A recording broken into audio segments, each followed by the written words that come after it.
하나님의 말씀 보시겠습니다. 하나님의 말씀은 에스겔 38장 10절에서 12절 말씀입니다. 우리 함께 봉독하겠습니다. 그날에 내 마음에서 여러 가지 생각이 나서 악한 꾀를 내어 말하기를 내가 평안의 고울들로 올라가리라. 성벽도 없고 문이나 빗장이 없어도 염려 없이 다 평안히 고하는 백성에게 나아가서 물건을 겁탈하며 노력하리라 하고 내 손을 들어서 황무하였다가 지금 사람이 거처하는 땅과 열국 중에서 모여서 짐승과 재물을 얻고 세상 중앙에 거하는 백성을 치고자 할 때에 기도드리겠습니다. 사랑의 예수님 감사합니다. 수억의 인구 가운데서 하나님께서 특별히 고르시고 선별하셔서 하나님의 자녀 삼아주신 자녀의 권세로 가진 하나님의 자녀들이 이 시간에 이곳에 있사오니 성령 하나님의 시간에 한 사람도 그 이름을 잊어버리지 아니하시고 하나님의 생명책에 흐려지지 않게 하옵시고 천국의 이름을 기록하옵시고 저희들을 마지막 순간까지 기억하여 주시기를 원합니다. 우리가 멸망당하지 아니하기를 원합니다. 평생 예수 믿고 우리가 멸망당하지 아니하기를 원합니다. 평생 주를 위해서 일한답시고 일하고 멸망당하지 아니하기를 원합니다. 내 안에 예수가 계시는지 안 계시는지, 예수님의 생명이 있는지 없는지 주님께서 가르쳐 주셔서 예수님의 생명을 저희들에게 허락하여 주시기를 원합니다. 우리의 삶 가운데서 주가 함께 하심으로 말미암아 평강이 넘치게 하여 주시옵소서. 그 전에 먼저 심령의 평안을 하나님 허락하여 주시옵소서. 오늘도 성령 하나님께서 친히 말씀하여 주시는 줄로 믿습니다. 수고하고 무거운 짐진 자들아 다 내게로 오라. 내가 너를 편히 쉬게 하리라.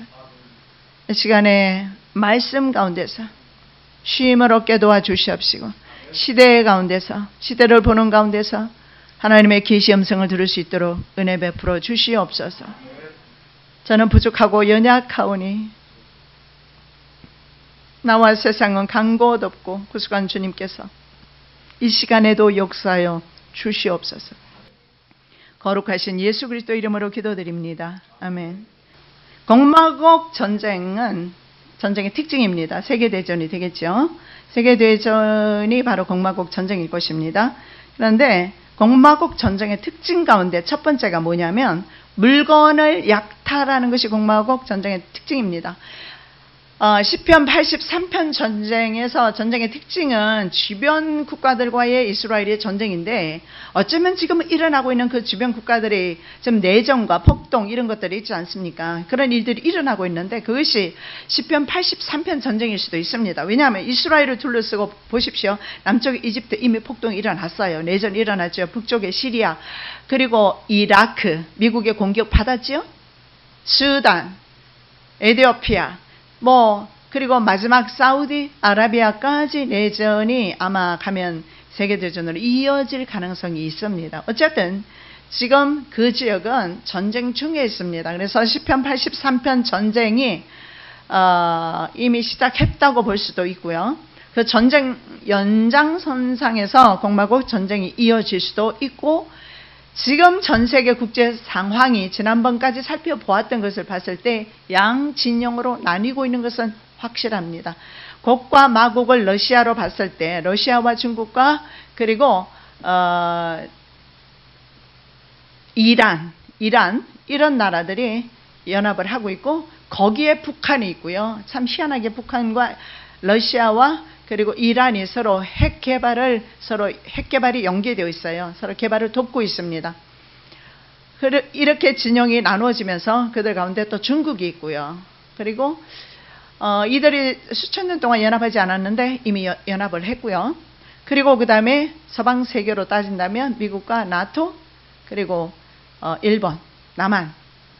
그래서 사드 배치를 통해서 양극화 현상이 지금 현재 아주 첨예하게 양극화 현상이 나타나고 있고 그리고 신냉전 체제라 이렇게 지금 신문 보시면 여러분 나오는 거 볼 겁니다. 다시 냉전 체제로 들어갔어요. 냉전 체제가 뭐냐면 양극화입니다. 전에는 공산주의, 민주주의. 근데 지금은 그렇지 않은 것 같아요. 공산권과 이슬람, 아랍권이죠. 그들이 연합을 한 겁니다. 그래서 그들 진영과 그리고 이제 그들이 보는 기독교 진영이 바로 서구 세계들입니다. 그 세계 가운데 우리는 미국의 영향 속에 있습니다.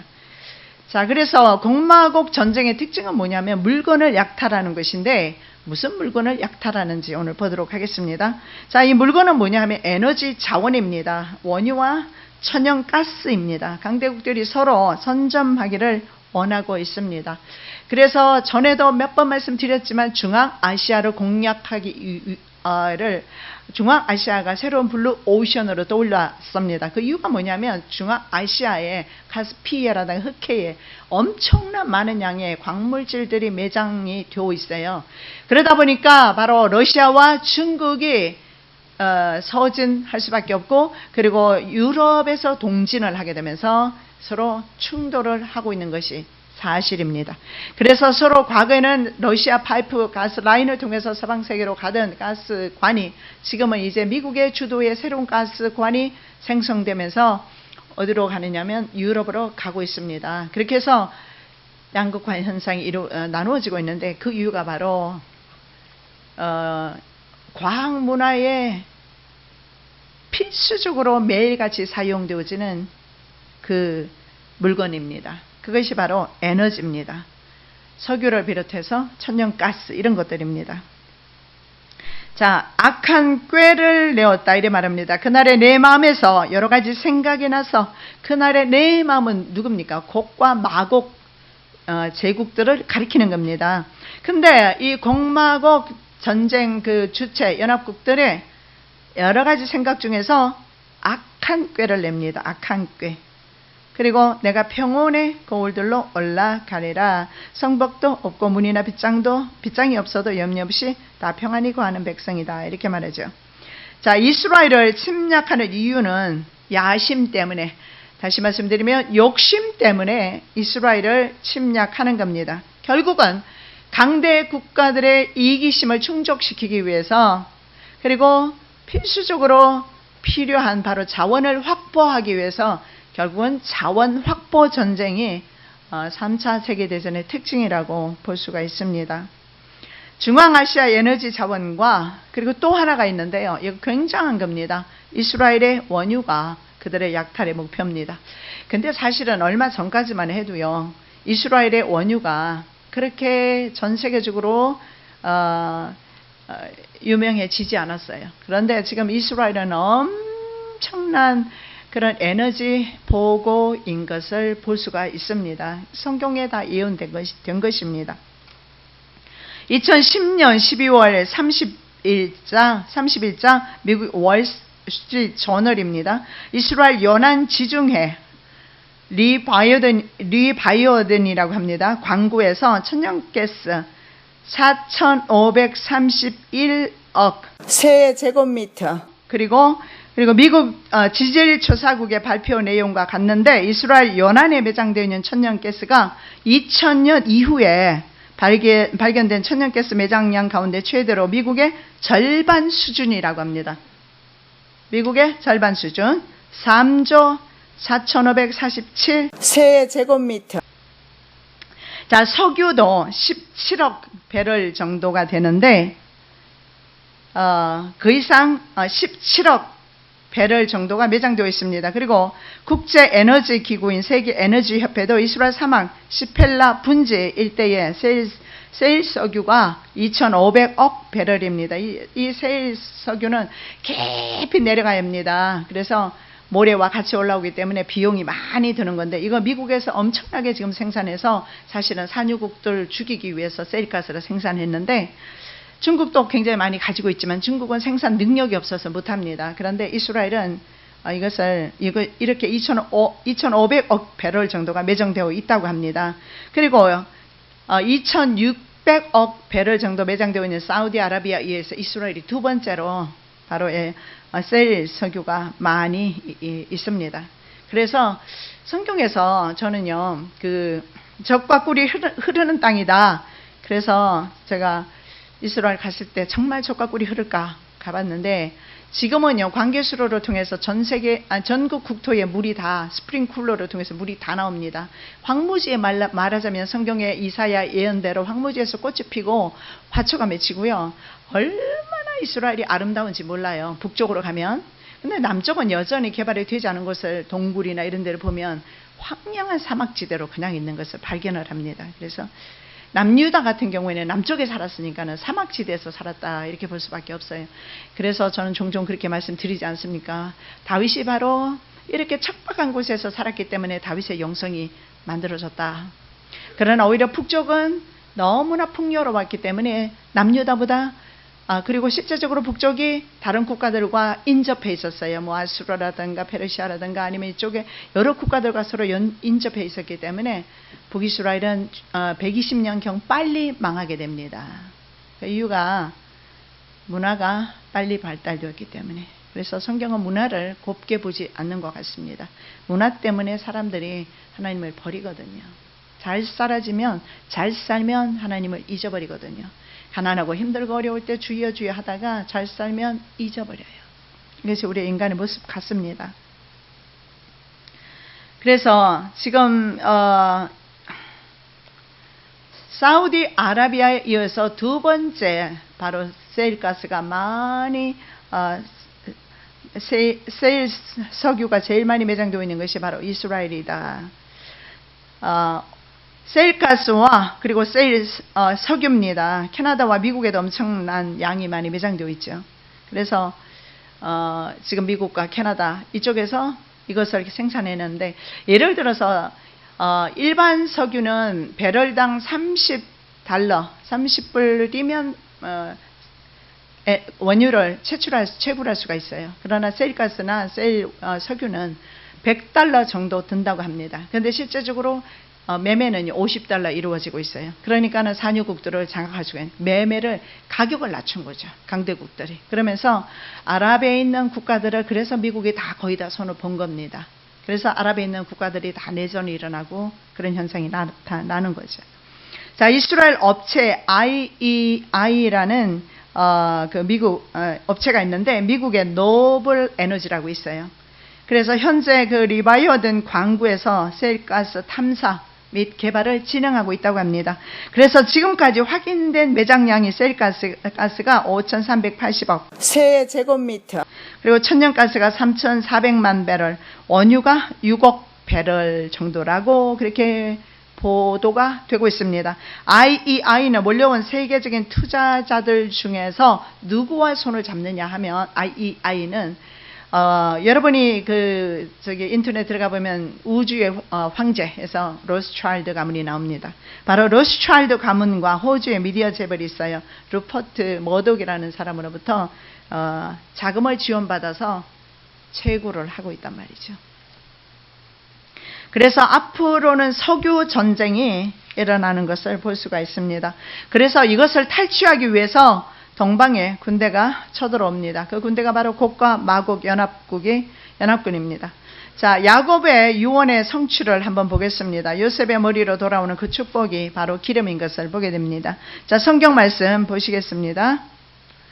창세기 49장 25절에서 26절 말씀입니다. 내 아비의 하나님께로 말미암나니 그가 너를 도우실 것이요 전능자로 말미암나니 그가 내게 복을 주실 것이라. 위로 하늘의 복과 아래로 원천의 복과 젖먹이는 복과 태의 복이로다. 내 아비의 축복이 내 부여주의 축복보다 나아서 영원한 산이 한없음같이 이 축복이 요셉의 머리로 돌아오며 그 형제 중 뛰어난 자의 정수리로 돌아오리로다. 자, 하늘의 복으로 되어 있어요. 하늘 위의 복입니다. 그리고 원천의 복은 뭐냐면 바로 땅 밑의 복이라는 거죠. 그럼 이스라엘이 지금까지 땅 밑에서 무슨 복을 받았는데 한 번도 받은 적이 없어요. 석유 매장량이, 석유가 드러난 것은 근대에 들어오면서 석유를 개발하면서 차에 사용하고 여기저기 사용하는, 그전까지는 묻혀 있었습니다. 그래서 석유가 얼마나 중요한지 세계 사람들이 불과 얼마 전부터 깨닫고 그 전쟁을 하는 겁니다. 그것만 있으면 되거든요. 그래서 바로 하늘 위에 있는 복과 바로 땅 아래에 있는 것, 땅 속에 묻혀 있는 것이 뭐냐 말이에요. 땅 속에 묻혀 있는 복이 뭐냐. 근데 그전까지는 해석이 안 되는데요. 근데 지금은 계시록을 비롯해서 하나님의 예언된 말씀이 지금 다 해석이 돼요. 하나님께서 우리에게 해석될 수 있는 시대를 열어주셨기 때문에 해석이 됩니다. 저희 아버지가 요한계시록을 강의하고 다닐 때도 사실은 해석 안 된 부분들이 상당수 많았습니다. 그래서 돌이켜보면 잘못 짚었던 부분들도 있게 되는데 말이죠. 근데 지금은 이것이 다 드러나 버렸기 때문에 우리는 성경 말씀과 시대가 얼마나 일치하고 있는지, 어떤 때는 이것 하나님 말씀을 읽으면서 저는 소름이 끼칠 때가 참 많았습니다. 어떻게 이렇게 정확하게 이 시대에 성취될 수 있을까? 스불론과 아셀 지파에 대한 모세의 축복에도 기름에 관한 것이 있음을 볼 수가 있습니다. 보겠습니다. 스불론에 대하여는 일렀으되 스불론이여 너는 나감을 기뻐하라. 이스가리여 너는 장막에 있음을 즐거워하라. 그들이 열국 백성을 불러 산에 이르게 하고 거기서 의로운 제사를 드릴 것이며 바다의 풍부한 것 모래에 감추인 보배를 흡수하리로다. 여러분 그거 아세요? 세일가스 세일석유를 있잖아요. 퍼올릴 때 같이 오르는 게 뭔지 아십니까? 모래입니다. 그래서 채굴 하는 경비가 굉장히 많이 돼요. 분류를 또 해야 되잖아요. 그리고 그것을 세일가스 같은 것을 채굴할 때는 굉장한 많은 물이 들어갑니다. 엄청난 많이 물이 들어가죠. 그래서 돈이 많이 들어가는 건데 여기서 이렇게 말합니다. 바로 모래에 감추인 보배. 과연 모래 속에 감추어 있는 보배가 이스라엘 사람들이 언제 찾았던 적이 있던가요? 없었어요. 그 다음에 아셀에 관한 하나님의 예언의 말씀입니다. 아셀에 대하여는 일렀으되 아셀은 다자한 복을 받으며 그 형제에게 기쁨이 되며 그 발이 기름에 잠길지라다. 여기서는 정확하게 말씀하고 있네요. 아셀의 축복에 대해서 말씀하면서 아셀 지파 기름에 잠기게 될 것인데, 현재 이 광구 석유를 채취하고 있는 곳이 바로 이 지파들이 과거에 진을 쳤던 곳, 살았던 곳입니다. 정확하게 하나님의 말씀이 성취되는 것을 볼 수가 있습니다. 그래서 스불론의 바다에 풍부한 것은 석유를 가리키고 모래에 감추인 것은 세일가스를 의미하는 것이 아닌가, 저는 그렇게 생각을 해봅니다. 그래서 세일가스와 기름은 모래 등 수많은 이물질과 함께 채취되기 때문에 모세는 신명기에서 그렇게 말씀을 한 것 같습니다. 자, 이스라엘 백성은요, 출애굽할 때 이집트의 재물을 끌고 나왔습니다. 말씀 보시겠습니다. 출애굽기 12장 2절 3절 백성에게 말하여 남녀로 각기 이웃들에게 은금 폐물을 구하게 하라 하시더니 여호와께서 그 백성으로 애굽 사람의 은혜를 받게 하였고 또 그 사람 모세는 애굽국에서 바로의 신하와 백성에게 심히 크게 배웠더라. 자, 성경 말씀은 이렇게 말합니다. 200만 명의 사람들이 갑자기 종으로 살다가 그것도 급히 나왔기 때문에 재산을 챙길 여유도 없었고 아마 종들이 무슨 금은이 있었겠습니까? 그런데 이스라엘이 어떻게 생존했을까요? 물론 메추라기를 먹고 생수가 나오고 또는 만나를 먹고 했습니다마는, 그러나 성전을 지을 때 생각해 보십시오. 성전을 짓기 시작하니까 나중에는 너무 많은 금은을 가져와서 못 가져오겠어요. 그게 그럼 어디서 났느냐? 애굽 사람들에게 취했습니다. 전 이게 참 은혜가 되는 것이요. 우리가 그러면 이 마지막 때를 준비를 좀 해야 되겠는데 어떻게 할까요? 그리고 이 마지막 때 저들은 우리를 빚지게 만들어서 우리를 종 삼는데, 옛날에 여러분 기억하십니까? 빚지면은 자식 뺏겼던 거 기억하십니까? 그런데 왜 남의 돈을 그렇게 무섭게 함부로 씁니까? 저도 많이 그랬지만요. 크레딧 카드는 그 남의 돈 아닙니까? 못 갚으면 지금도 감옥 가잖아요. 그들은 우리에게 채무관계를 통해서 종을 만들고 있어요. 채무관계 청산하십시오. 그것이 처음으로 해야 될 일일 것입니다. 그런데 하나님 채무관계 청산하고 싶은데 난 돈이 없어요. 펑펑 서재끼면서 돈 없다고 하지 마시고 돈 쓰는 것을 조금 멈추고 그러면서 채무관계는 해결하셔야 합니다. 저는요, 이 종말의 때를 알기 전에는 채무가 있었습니다. 미국에서 교회를 하면서 한 달에 한 800만 원, 900만 원씩 돈이 나가야 되는데 나중에는 성도들이 나가버리면서 감당할 길이 없으니까 결국은 제가 채무를 질 수밖에 없었어요. 그러나 나중에는 이 시대를 바로 알고 이제는 돈의 노예 되지 말아야 되겠다. 이 채무 관계가 있으니까 돈이 저절로 나를 근심하게 만들어요. 그래서 저는 싹 정리해버렸습니다. 주님 주시면 먹고 안 주시면 굶고, 그런데 굶은 적이 없어요. 굶었으면 제가 이렇게 건강해 보이겠어요? 한 번도 굶은 적이 없어요. 하나님께서 지금까지 공급해 주시고 계십니다. 채무관계 되도록 정리하시는 것이 아주 좋습니다. 어떤 분들은 사업한다고 하면서 다시 은행에 빚을 얻고 하는데 전 그 어리석다고 생각합니다. 그리고 우리는 더 나아가서 하나님께서 주시는 물질을 취하자 이겁니다. 저는 그런 신념과 믿음이 있습니다. 저도요 엄청나게 많이 돈을 사랑했었습니다. 제가 목사 가정에서 자랐고요. 그리고 말씀이 없었겠습니까? 예배가 없었겠습니까? 그리고 시집을 갔지요. 그러나 나는 주님을 경험한 적이 없어요. 내 안에 예수가 없었다고요. 근데 대학 동기들은 참 좋은 아파트에 살고 잘 살아요. 근데 나는 단칸 새방에서 피아노 레슨 하면서 죽으라고 일하면서 아이 키우면서 힘겹게 살았어요. 그래서 내 주인은 자연스럽게 돈이 되더라고요. 하나님은 멀리하고 주일만 교회 갑니다. 기도요? 5분을 못했어요. 기도. 그러다가 인생에 위기가 오면서 자살까지 생각하면서 주님께서 저를 만나 주셨어요. 만나는 순간에 저에게 해결되었던 것이 뭔지 아십니까? 돈입니다. 그때만 해도 돈을 사랑할 수밖에 없었어요. 남편이 워낙 돈을 적게 갖다 주니까 돈을 빌려서 생활하고 그 다음에는 돈을 갚아야 되잖아요. 그러면 갚고 나면 또 빌려서 써야 되고 이 사람 저 사람한테 구걸하는 것도 한 번 두 번이지. 내 자존심에 정말 미쳐버리겠더라고요. 삶의 소망이 끊기더라고요. 내가 이렇게 살려고 공부했어. 내가 이렇게 살려고 죄송합니다. 저 인간 만났어. 그게 내 문제였는데 말이죠. 근데 제가 주님을 딱 만났을 때 저 인간이 사랑스럽고 그리고 내가 그렇게 좋아했던 돈 놓아버렸습니다. 그리고 하나님께서 하나님께 드려라. 그러면 내 수중에 돈 없어도 심지어는 빈 그 봉투에다가 300만 원 하고 써서 올려 드린 적도 있고 1,400만 원 올해 30년 전 얘기예요. 하나님 앞에 그대로 드린 적도 있고 내 힘으로 드린 거 아니죠. 그리고 물질을 주시면 하나님께 드리는 게 너무나 재미가 있어요. 내 힘으로 한 게 아니에요. 너무 재미있어요. 그래서 저는 평생 선교하고 그리고 구제하고 명분 없이는 안 합니다. 절대로 저에게 감동을 주시면 저는 하고 감동 안 주시면 안 나가요. 돈이 저한테서.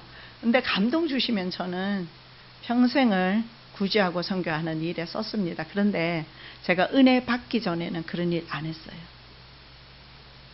한 푼도 못 줬어요. 하나님께도 안 드려요. 11조? 안 하죠. 그딴 거 왜 합니까? 내 먹고 살기도 바쁜데 내 자식 키우기도 바쁜데 내가 만일에 그렇게 자식 키웠으면 우리의 자식들 망했을 겁니다. 그러나 우리 자식들 신앙으로 잘 컸습니다. 아들 외에도 미국에 있지만 미국에서 믿음 생활 잘 하고 있어요. 눈만 뜨면 먼저 그 아이들은 예배부터 드립니다. 통성기도 하면서 아침 시간을 그렇게 열어요. 그러니까 하나님께서 축복을 주셔서 우리 아들 같은 경우는 대기업에 들어갔는데요. 국제금융그룹이에요. 거기에 들어갔는데 출근을 안 해요. 얼마나 편합니까? 집에서 그냥 근무해요. 그러니까 시간이 그렇다고 그 시간을 안 지키는 건 아니지만 자기가 일 들어가기 전에 주님 앞에 먼저 나아갑니다. 그러니까 회사에서도 참 잘 돼요. 하나님이 높여주시고요. 사람 관계란 게 있잖아요. 상사에게도 미움받을 수도 있고. 그런데 그런 갈등까지도 하나님이 다 해결해 주시고요. 하나님이 먼저입니다.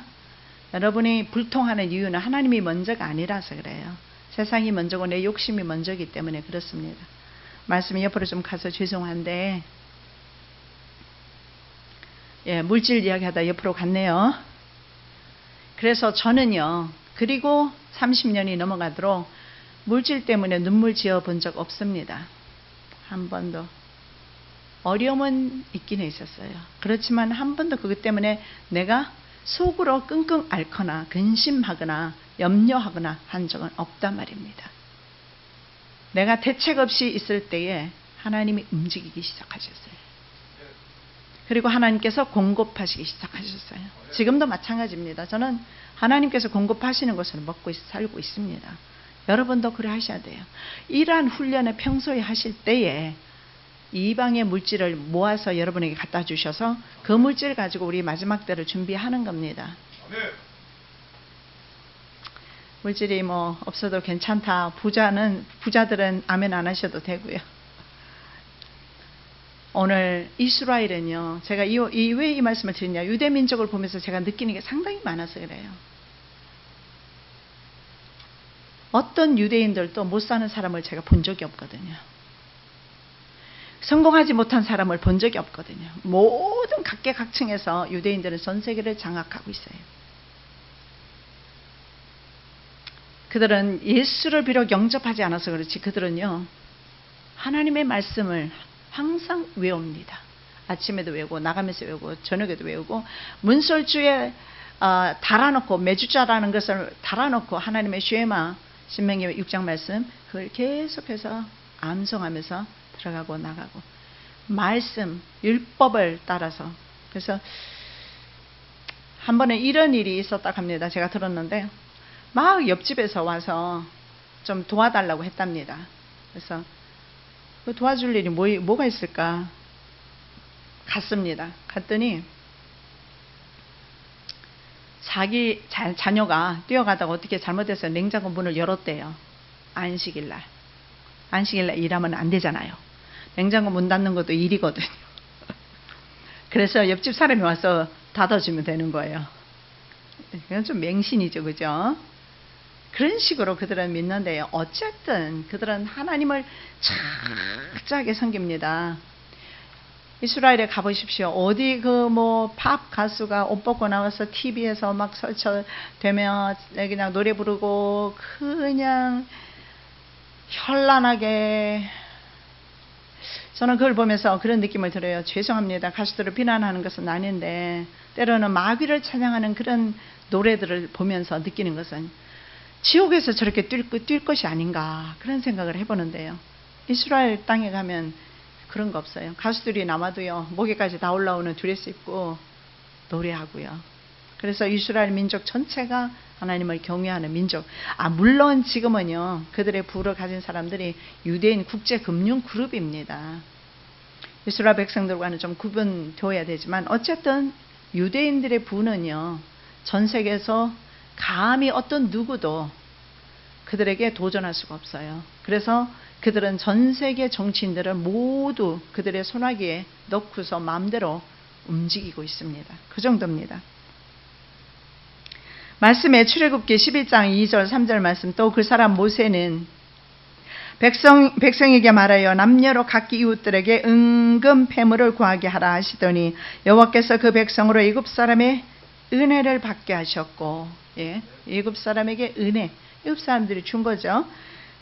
그리고 여호와께서 그 백성으로 그 사람 모세는 애굽국에서 바로의 신하와 백성에게 심히 크게 배웠더라.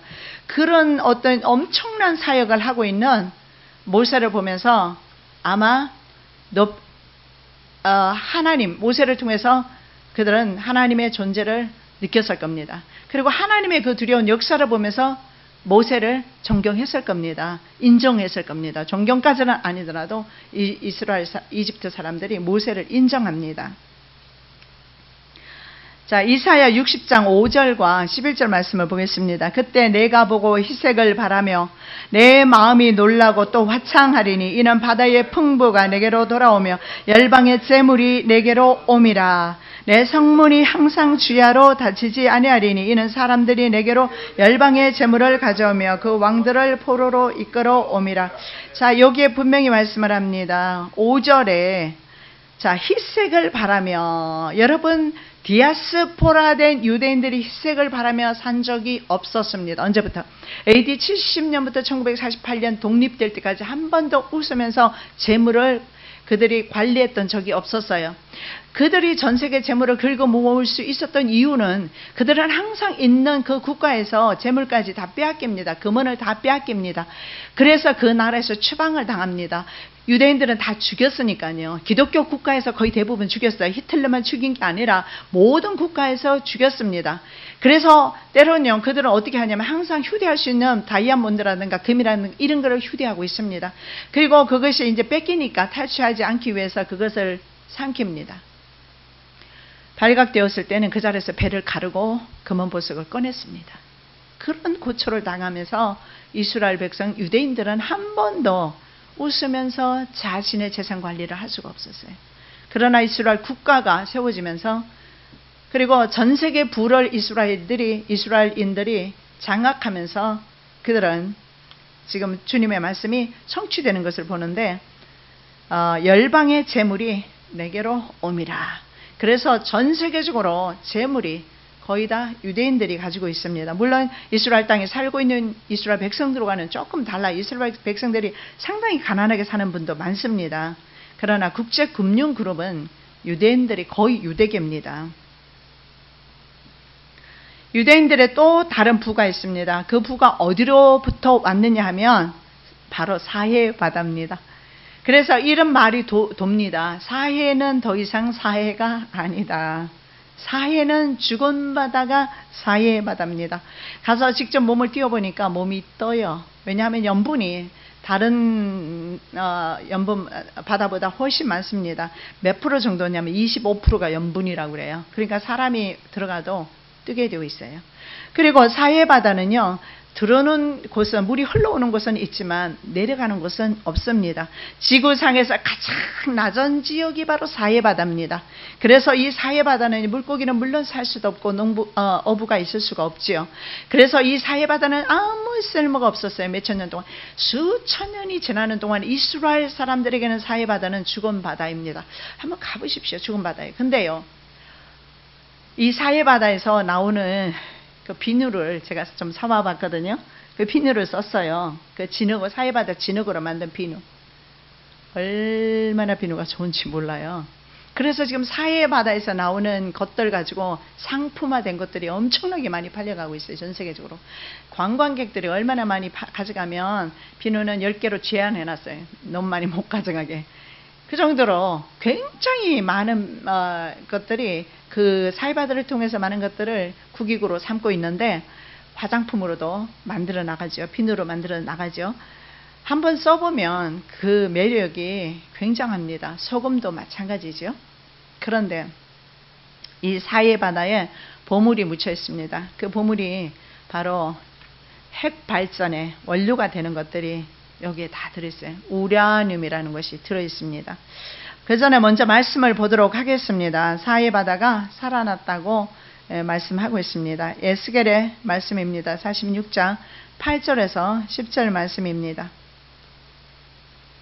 그가 내게 이르시되 이 물이 동방으로 향하여 흘러 아라바로 내려가서 바다에 이르리니 이 흘러내리는 물로 그 바다의 물이 소성함을 얻을지라. 이 강물이 이르는 곳마다 번성하는 모든 생물이 살고 또 고기가 심히 많으리니 이 물이 흘러 들어가므로 바닷물이 소성함을 얻겠고 이 강이 이르는 각처에 모든 것이 살 것이며 또 이 강가에 어부가 설 것이니 엔게디에서부터 에네글라임까지 그물 치는 곳이 될 것이라. 이 고기가 각기 종류를 따라 큰 바다의 고기같이 심히 많으려니와. 여기에 보니까 그 성전에서 흘러나오는 물이 있습니다. 에스겔 40장부터 새로운 성전이 환상 가운데 에스겔에게 보여집니다. 그 성전은 바로 하나님의 쉐키나 영광이 돌아오면서 그 성전을 보여주는데 천년왕국 성전으로 그렇게 봅니다. 그런데 성전에서 물이 흘러나옵니다. 그래서 청량을 해보니까 발목까지 오고 또 그 위로 좀 올라오고 나중에 그 물이 어디까지 오느냐, 헤엄칠 물이 되었다. 그리고 그 물이 어디로 가느냐, 아라바 바다로 내려갔다. 아라바로 내려간다. 그리고 바다로 이른다. 그래서 이 아라바는 어디냐면 지중해를 의미한다고 말합니다. 그럼 여기서 바다는 사해일 것이다 이렇게 봅니다. 그러면 사해바다가 살아나고 어부가 있게 될 것이고 고기가 있으니까 어부들도 있게 될 것이라고 성경에는 말합니다. 상징적이겠죠. 사해바다가 사실은 살아난 것은 아닙니다. 그러나 사해바다 안에 있는 그 보물들이 이스라엘을 살리고 있습니다. 자, 수천 년의 역사를 물이 빠져나가지 않으면서 거기에 고였습니다. 그래서 그 결과 염도 25% 정도로 말미암아 그 안에는 무궁무진한 바로 현대 군사 무기에 필요한 것들, 그리고 그 외에 과학, 오늘날의 현대 과학에 필요한 그런 물질들이 엄청나게 많은 것들이 매장되어 있어요. 궁금하시면 인터넷 찾아보시면 되고요. 다 말씀을 드리지 않고 바로 우라늄입니다. 이 우라늄은 자연 속에 있는 물질입니다. 그것이 바로 사해바다에 무궁무진히 들어있는데 이 우라늄만 있으면 핵폭탄을 만들어요. 핵무기를 만든다고요. 그래서 이스라엘에는 핵무기가 많습니다. 가용 탄두가 400개 정도 됩니다. 바로 쏠 수 있는 가용 탄두가 장전되어 있는 것까지 다 합쳐서 예비된 것까지 합하면 400개 정도, 어떤 분은 300개, 어떤 사람은 200개 말하는데 200개 밑으로는 없어요. 그렇다면 적어도 200개 이상은 당장이라도 단추 누르면 된다라는 것을 봅니다. 그것이 바로 이스라엘의 힘입니다. 그래서 이스라엘은 이 핵무기를 가지고 공화국 전쟁에서 승리할 것입니다. 왜냐하면 공화국 전쟁 주체국들이 왔을 때 전쟁 당사자들이 이스라엘 산에 넘어진다고 했어요. 그 이스라엘 산은 가자지구입니다. 가자지구는 이스라엘 산은 서안지구입니다. 서안지구는 현재 하마스가 장악하고 있어요. 그래서 그곳에 최종적으로 다 죽게 될 것이라고 성경은 그렇게 말하고 있습니다. 자, 우라늄 원자로를 태워서 인위적으로 만든 것이 플루토늄이라고 합니다. 그래서 핵에 들어가는 것이 바로 우라늄하고 플루토늄하고 두 가지가 들어가요. 그런데 플루토늄은 인위적으로 만든 것이니까 만들면 되는 것이고, 그러나 우라늄은 자연 가운데 있는 것이기 때문에 없으면 우리나라에는 그게 없어요. 그렇다면 못 만드는 거죠. 핵무기를. 이스라엘은 엄청난 매장량이 사해바다에 있어요. 이것이 바로 성경에 예언된 대로 이루어지고 있는 것 같습니다. 그래서 사람들이 이렇게 말합니다. 미국과 영국과 프랑스 국가 자산을 다 팔아도 사해바다의 보물에 비하면 가치가 안 된다 말이에요. 즉 영국을 팔고 미국을 팔고 프랑스를 팔아도 그 가치가 사해바다 하나에 비교할 수 없다. 이렇게 말합니다. 엄청난 많은 양의 그런 우라늄이 그곳에 있다는 것을 볼 수가 있습니다. 자, 이사야 성경 말씀 60장 22절 보겠습니다. 그 작은 자가 천을 이루겠고 그 약한 자가 강국을 이룰 것이라. 때가 되면 나 여호와가 속히 이루리라. 이스라엘의 인구수는 상당히 적습니다. 그럴 수밖에 없는 것이 이스라엘 그래봤자 경상남북도 정도인데 인구가 많아봤자 얼마 되겠습니까? 거기다가 이스라엘의 역사는요 엄청난 오래된 역사입니다. 그런데 성경에서 그 인수가 적을 것이라고 예언합니다. 이스라엘 유대인들이 왜 적은 줄 아십니까? 예수님을 십자가에 못 박은 뒤로부터 시작해서 유대인들은요 한 번도 편안하게 잠을 잘 수가 없고, 그래서 어떤 분이 그런 얘기를 하더라고요. 전 세계에서 심장병이 제일 많은 민족이 유대인이라고 합니다. 왜냐하면 신명기 28장 그 15절 이하에 보면 재앙이 나오지 않습니까? 아침에 눈을 뜨면 밤이 왔으면 좋겠다, 밤이 되면 아침이 되었으면 좋겠다, 내 목이 붙어 있는가 확인해야 되는 그런 삶을 적어도 1900년을 살았어요. 이유는 조상 잘못 만나서. 조상들이 뭐라고 말합니까? 이 십자가에 이 빌라도가 손을 씻으면서 나는 이 사람을 죽인 데 대해서 난 죄가 없다. 손을 씻으니까는 이스라엘 백성들이 뭐라고 말합니까? 그 십자가 예수 그리스도의 십자가 못 박은 죄를 우리와 우리 후손에게 돌리라. 말 잘해야 돼요. 말 한마디 잘못해서 십자가에 예수님을 못 박아서. 그래서 유대인들은요 항상 자기 목숨이 목에 붙어 있는지 목이 붙어 있는지 확인을 해야 되는 삶을 살아야 했습니다. 그래서 이스라엘 사람들이 기독교 국가에 의해서 죽은, 왜냐하면 기독교 국가가 예수님을 너무 광신적으로 믿었던 것 같아요. 예수님을 죽였다고 유대인들을 더 핍박했어요. 그래서 지구상에서 완전히 짐승 취급했던 사람이 유대인입니다. 그래도 그럴 수밖에 없는 게 유대인들이 굉장히 수종노였어요. 유대인들은 돈을 쓰지 않습니다. 빌려주면 고리대금업자로서 아주 비싼 이자를 받지요.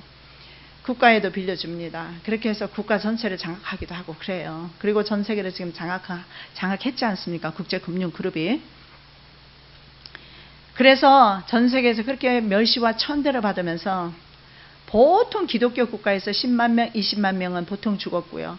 예를 들어서 유럽에 흑사병이 돌 때도 유럽에서 이건 유대인의 짓이다 해가지고 유대인을 오스트리아, 스페인, 프랑스 할 것 없이 모든 지역에서 유대인들을 막 무슨 건수만 있으면 유대인에게 죄를 뒤집어 씌워서 그들을 다 죽였습니다. 그래서 엄청난 많은 유대인들이 죽어버렸고 급기야는 마지막에 아우슈비츠 수용소에서 600만 명을 한꺼번에 도끼실에 보내서 죽였습니다. 전 세계가 그것을 보고 경악했습니다. 그래서 전 세계 어떻게 인간이 사람을 이렇게 악하게 죽일 수가 있을까? 그래서요. 사실은 이스라엘이 국가가 될 수가 없었습니다. 왜냐하면 아랍 국가들이 기름을 가지고 만일에 이스라엘을 국가로 인정해버리면 아랍 국가들이 그랬어요. 우리는 기름 팔지 않겠다. 그래서 유엔에서 참 난처했습니다. 그런데 유엔에서 투표를 했는데 제가 알기로는 33대 13인가요? 30대 10인가요? 하여간 엄청난 차이로 유엔에서 이스라엘이 팔레스타인의 국가임을 인정을 해주게 됩니다. 그래서 이스라엘은 그때부터 국가로서 문제가 그 다음부터 생기죠. 그 지역에는 이미 벌써 오래전부터 600년경인가요? 그때 마호멧이 나왔지 않습니까? 500몇십 년경쯤 나왔을까요? 그때부터 시작해서 그들은요, 이스라엘 땅에 이주해서 살면서 지금까지, 그리고 그들이 오스만 터키가 지배했던 적은 거의 500년 됐죠. 그런 땅에 이스라엘이 갑자기 나타나서 내 땅 내놓으라고 왔으니 그들이 어떻게 되겠어요? 그래서 결국은 한 땅에 두 국가가 있는 겁니다. 이것은 성경적 차원에서 하나님의 말씀이 예언에 성취되는 차원에서 이것은 이해를 해야 합니다. 그런데 전 세계 지금 국가들은요, 워낙 여기가 예민한 부분이기 때문에 한 땅에 두 국가 방안을 검토하고 있어요. 그것을 네타냐후가 이제 또 다시 검토하고 있고, 그래서 결국은 이스라엘 땅 안에 두 개 국가가 세워질 판입니다. 그게 바로 평화 협상이 될 겁니다. 그러나 이스라엘 땅은 하나님께서 아브라함에게 이 땅에 대해서 북쪽은 어디고 남쪽은 어디고 하나님께서 분명히 말씀합니다. 이것은 너와 내 후손에게 주는 것이다. 약속한 땅인데 지금 세계 권력들이 이것을 나뉘려 합니다. 그래서 이스라엘은 계속해서 압력이 있기 때문에 얼마 전에도 보니까 프랑스가 중매를 하는 거죠. 그래서 양쪽에 팔레스타인 수반과 이스라엘 네타냐후 총리를 불렀지만 이스라엘이 불응한 것으로 아는데, 근데 아마 협상이 맺어지게 될 겁니다. 다니엘서 말씀하고 있지 않습니까?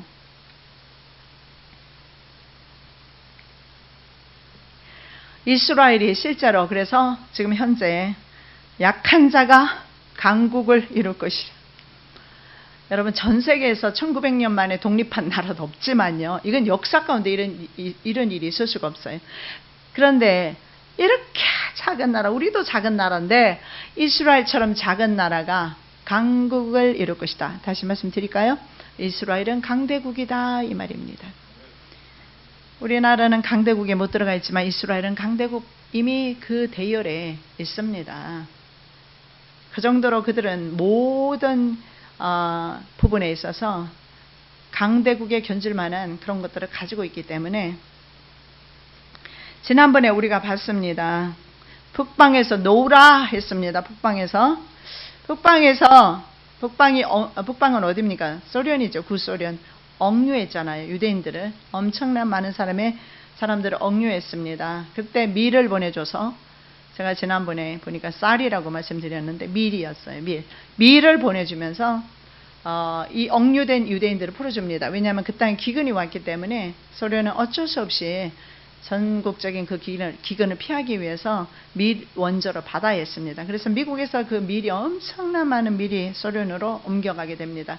배에 선적해서 가게 되는데, 근데 그 밀을 바로 건네준 사람들이 역시 유대인들이었어요. 이 유대인들의 그 힘은요, 세계적인 파워를 가지고 있습니다. 막강한 자본력을 가지고 전 세계 정치, 금융, 정보 등을 다 움직이고 있습니다. 그래서 현재는 그 어떤 국가도 제어할 수 없는 그런 슈퍼 파워를 가지고 있는 국가가 바로 이스라엘입니다. 바로 성경의 예언의 말씀이 성취됩니다. 강국을 이룰 것이요. 그래도 여러분, 하나님 말씀 안 믿으시겠습니까? 이렇게 글자 하나 틀림없이 성취되고 있는데요. 아마 1948년 전에 태어난 사람은 이 말씀을 이해 못했을 겁니다. 왜냐하면 이스라엘은 그때 나라가 되려는 조짐도 안 보였습니다. 나라가 아니었어요. 전 세계 흩어져 있는 디아스포라, 아주 소수의 민족도 아니지요. 모여 사는, 핍박받고 환난당하는 그런 사람들이었습니다. 그랬던 사람들이 강국을 이루겠고, 사회바다가 그 역할을 톡톡히 하고 있는 것 같습니다. 대부분의 세계적인 언론사, 방송사, 뭐 헐리우드를 포함한 영화사, 우리가 보고 있는 막 영화사들 있잖아요. 전부 다 유대인 겁니다. 더 중요한 게 있죠. 카길사, 우리나라 먹거리 식량을 잡고 있는 회사입니다. 몬산토, 뭐 할 것 없이 메이저, 적어도 20개 식량 회사를 바로 유대인 세계금융그룹이 다국적 기업이라고 합니다. 그들이 가지고 있어요. 그리고 그들은 다이아몬드 광산을 가지고 있죠. 그 다음에 군산복합체라고 하는데 군사 무기를 만들어요. 여러분, 이번에 사드가 배치가 되면 그 사드 비용이 얼마나 많이 들어가는지 지난번에 살펴봤습니다. 천문학적 숫자예요. 그러면 군산복합체가 이 무기를 팔았을 때 말이죠, 얻는 이익은 천문학적 숫자의 돈이 그들의 손으로 들어가는 겁니다. 그리고 여러 가지 그 제조업체들, 그리고 식량 회사 할 것 없이 유대인들이 손을 대지 않는 분야는 전혀 없습니다. 노벨상은 또 어떻습니까? 그들이 거의 다 장악하고 있죠. 그리고 실제로 미국 유대인은 2%입니다. 일루미나티가 1%인데 유대인들은 2%입니다. 그런데 이 2%가 미국을 현재 움직이고 있다 해도 과언이 아닌데, 일례로 미국의 그 에이펙이라는 그 로비 단체가 있습니다. 전 세계 최고의 로비 단체예요. 그도 그럴 수밖에 없는 것이 이게 바로 유대 로비 단체입니다. 미국에서 활동하는 로비 단체 에이펙입니다. 그런데 이 에이펙 집회가 열리면 미국의 국회 의회가 열리지 않아요. 휴정을 합니다.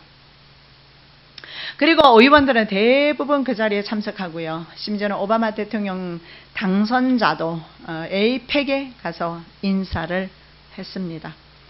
그래서 그들은 그 자리에서 말이죠, 미국의 군사 지원을 해마다 하는 것에 대해서 다시 재천명하는 것을 봤는데요.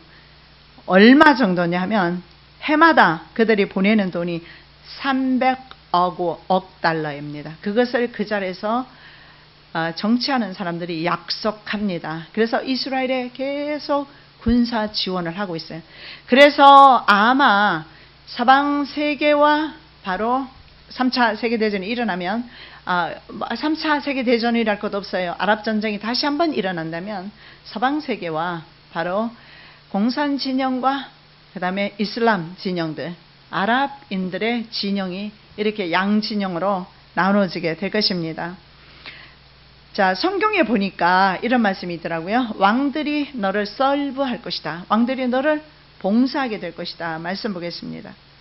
내가 노하여 너를 쳤으나 이제는 나의 은혜로 너를 긍휼히 여겼은즉 이방인들이 내 성벽을 쌓을 것이요 그 왕들이 너를 봉사할 것이다. 하나님께서 말씀하십니다. 내가 너를 노하여 쳤으나 1900년 동안 쳤습니다. 그러나 이제는 나의 은혜로 너희를 긍휼히 여기선즉, 옛날에는 러암미였어요.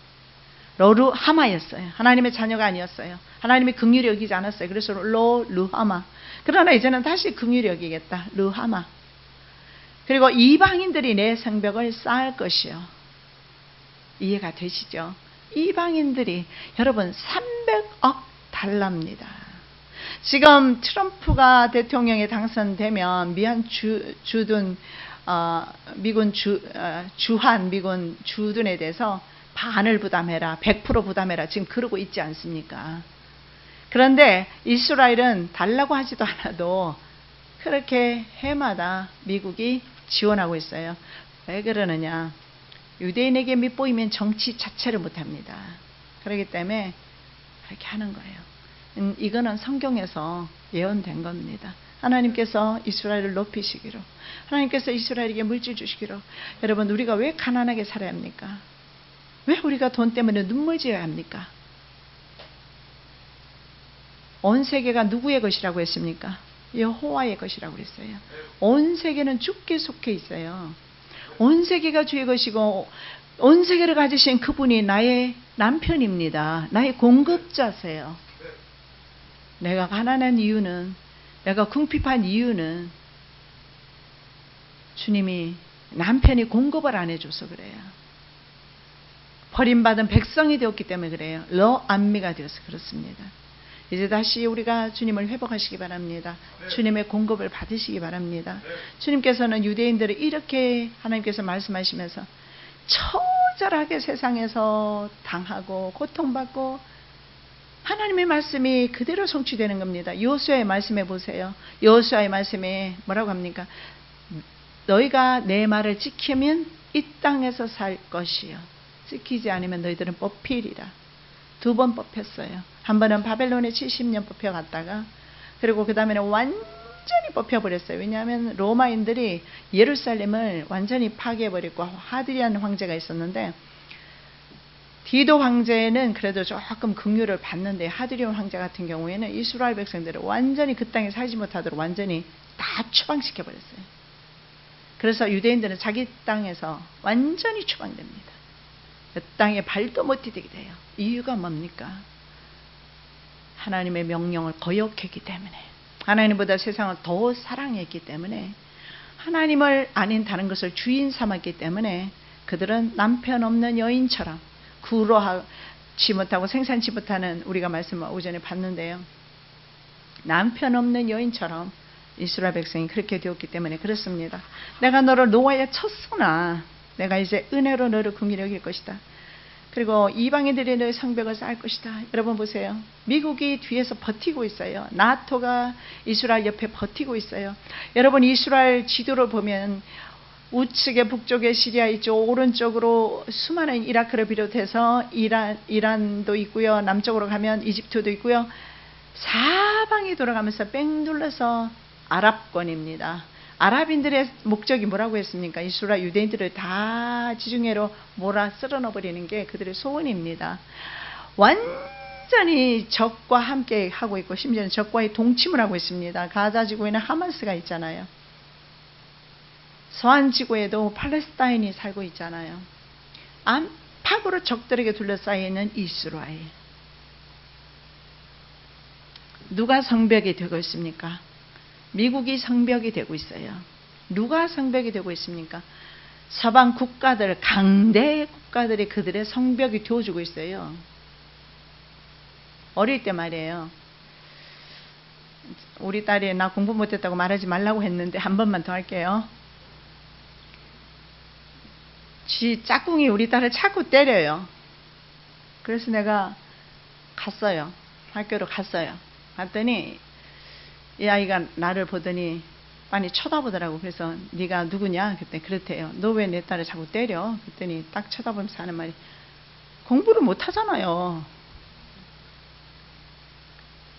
그 담임 선생님이 뭘 했냐면 짝을 둘이 지어서 성적을 합산을 해버린 거예요. 선생님이 잘못한 거지. 나 선생님한테 화를 되게 냈어요. 그런 법이 어딨냐고. 내 딸은 내 딸 혼자로 그냥 못한 대로 그냥 점수 매겨 주시라고. 왜 둘이를 엮어가지고 매맞게 하느냐고. 이거 문제 있는 거 아니냐고 그랬어요. 근데 얘가 하는 말이, 공부를 못하잖아요. 그래서 내 것까지 까먹으니까 맞아야지요 그러더라고. 그래서 너 저기 네 아빠가 너 때리지, 그리고 네 엄마도 때리지. 그러니까 가만히 있더라고. 너는 때려야, 너는 폭력을 통해서 너는 네가 방법을 해소하는 거 보니까 너는 커도 너는 다른 사람을 팰 사람이야. 내가 막 그랬어요. 그러면서 내가 그랬어요. 내가 너를 때리면 치사하니까 나는 가고, 이번 토요일날 얘 오빠가 있는데 걔는 중학생이거든. 그리고 키도 되게 커, 힘도 좋아. 걔가 올 거야. 그럼 너도 맞아봐. 이유가 뭐냐? 너는 내 딸을 때렸잖아. 그 이유가 있잖아. 그러니까 나도 그러면 얘 오빠는 오빠니까 너를 때릴 수 있잖아. 맞잖아. 그러니까 기다려. 그러고서 내가 왔어요. 그리고 이제 가긴 갔어요. 우리 아들이 갔는데 보니까 뒤로 해서 도망쳐버리더라고. 이스라엘이 아무리 작아도 이와 같다고 저는 생각합니다. 뒤에서 거인이 버티고 있어요. 미국이 버티고 있어요. 독일, 프랑스 이런 나라들이 뒤에서 버텨주고 있어요. 하나님이 근데 저는요, 그 국가들이 버틸 수밖에 없는 것이, 심지어는 오바마 대통령이요, 얼마나 네타냐후 총리를 홀대했는지 몰라요. 만찬석에서 두 정상들이 식사를 같이 해야 되잖아요. 자리를 떠버려요. 얼마나 무시하면. 그럼에도 불구하고요, 지원은 계속해요. 그건 오바마 개인이 싫어하는 거고. 그 정도로 그렇게 해도요, 서방 세계는 지원을 할 수밖에 없습니다. 왜 그렇습니까? 유대인들이 서방 세계 모든 불을 장악하고, 유대인들이 모든 서방 세계 불을 장악하고 있기 때문에 그렇습니다. 저는 지금도 늦지 않았다고 생각합니다. 저와 여러분이 주님을 모시고 살면서 필요한 자금은 주님한테 직접 공급 받으시기 바랍니다. 그러면 주님께서는 종들을 위해서, 사랑하는 자녀들을 위해서 이집트 물질을, 재물을 취해서 우리에게 주실 겁니다. 여러분은 가만 앉아 있어도 물질을 가지고 올 거예요. 그리고 여러분의 통장으로 돈을 넣어줄 겁니다. 나 잘못 가르치는지 아닌지 모르겠어요. 또 통장만 쳐다보고 있으면 나 곤란한데, 통장 쳐다보기 전에 주님을 바라봐야 된다니까요. 그리고 그 말 딱 빼고 통장만 바라보라고 그랬다고 그러면 저 곤란해져요. 주님을 바라보세요. 그리고 우리가 마지막 때는 빚도 없고, 그리고 먹을 양식도 필요하고 물질이 필요합니다. 주님께서 공급해 주실 줄로 믿습니다. 그리고 그 왕들이 너를 봉사할 것이라 그랬는데, 지금 열왕들이 보세요. 왕들이 에이펙에 참석한다니까요. 로비 단체예요. 이거는 사설 단체에 불과합니다. 정부 단체 아니에요. 그런데 미국의 왕이, 아니 미국의 대통령이 거기에 참여한단 말이죠. 하나님께서 예언하셨으니까요. 그리고 하나님께서 이스라엘 사람들에게 재물을 주셨으니까요. 그만큼 고생했으니까, 그만큼 핍박 받았으니까 하나님께서 이제 보상해 주시는 거예요. 그래서 국가도 주시고 재물도 주시고 이런 방어벽이 될 만한 강국들을 뒤에 버팀목으로 주었기 때문에, 그 다음에 성벽이나 성곽이 없습니다. 성벽이나 11절 말씀입니다. 보겠습니다. 말하기를 내가 평원의 고을들로 올라가리라. 성벽도 없고 문이나 빗장이 없어도 염려 없이 다 평안히 구하는 백성에게 나가서. 이 평원의 고을이는 성벽이나 성곽이 없는 마을을 뜻합니다. 사방이 개방되어 있어서 외부의 위험에 노출이 되어 있는 상황인데, 지금 이스라엘은 사면의 적으로 되어 있지 않습니까? 근데 이스라엘 영토 가자지구, 수안지구는 이슬람 세력들이 있고요. 그럼 유대인들은 아랍인들과 함께 살고 있어요. 담을 치고 싶어도 담을 못 쳐요. 전 예루살렘에 가서 참 실망했던 것이 뭐냐면, 예루살렘에 예수님이 계셨던 뒤에 예수님이 십자가 걸어가셨던 그 길 하며 예수님이 사역하셨던 모든 곳, 심지어는 태어나셨던 곳, 베들레헴이나 이런 모든 곳에 가보면 관리하는 사람들은 유대인들이 아니고요. 그리스 종교회나, 그리고 대부분이 바로 아랍인들입니다. 그들이 그곳에서 장사하고 있는 것을 봅니다. 성경 말씀이 성취되고 있어요. 성벽이나 성곽이 없다. 무슨 말입니까? 이러한 때에 전쟁이 일어난다라는 것을 성경에서 말씀하고 있습니다. 자, 기도드리겠습니다. 사랑의 예수님 감사합니다. 소름이 끼칠 정도로 하나님의 예언의 말씀이 2600여 년 전에 에스겔을 통해서 예언하셨던 그 예언의 말씀이 이렇게 정확하게 이 시대에 성취되고 있음을 봅니다. 영적 잠에서 깨어나게 도와주시옵시고, 이런 일들이 이루어지면 주님께서 재림하십니다. 공중 강림하십니다. 주님을 맞이할 수 있는 거룩한 신부 될 수 있도록 저희들에게 거룩함으로 인도하여 주시옵시고, 새롭게 하여 주시옵시고, 구원하여 주시옵소서. 거룩하신 예수 그리스도 이름으로 기도드립니다. 아멘.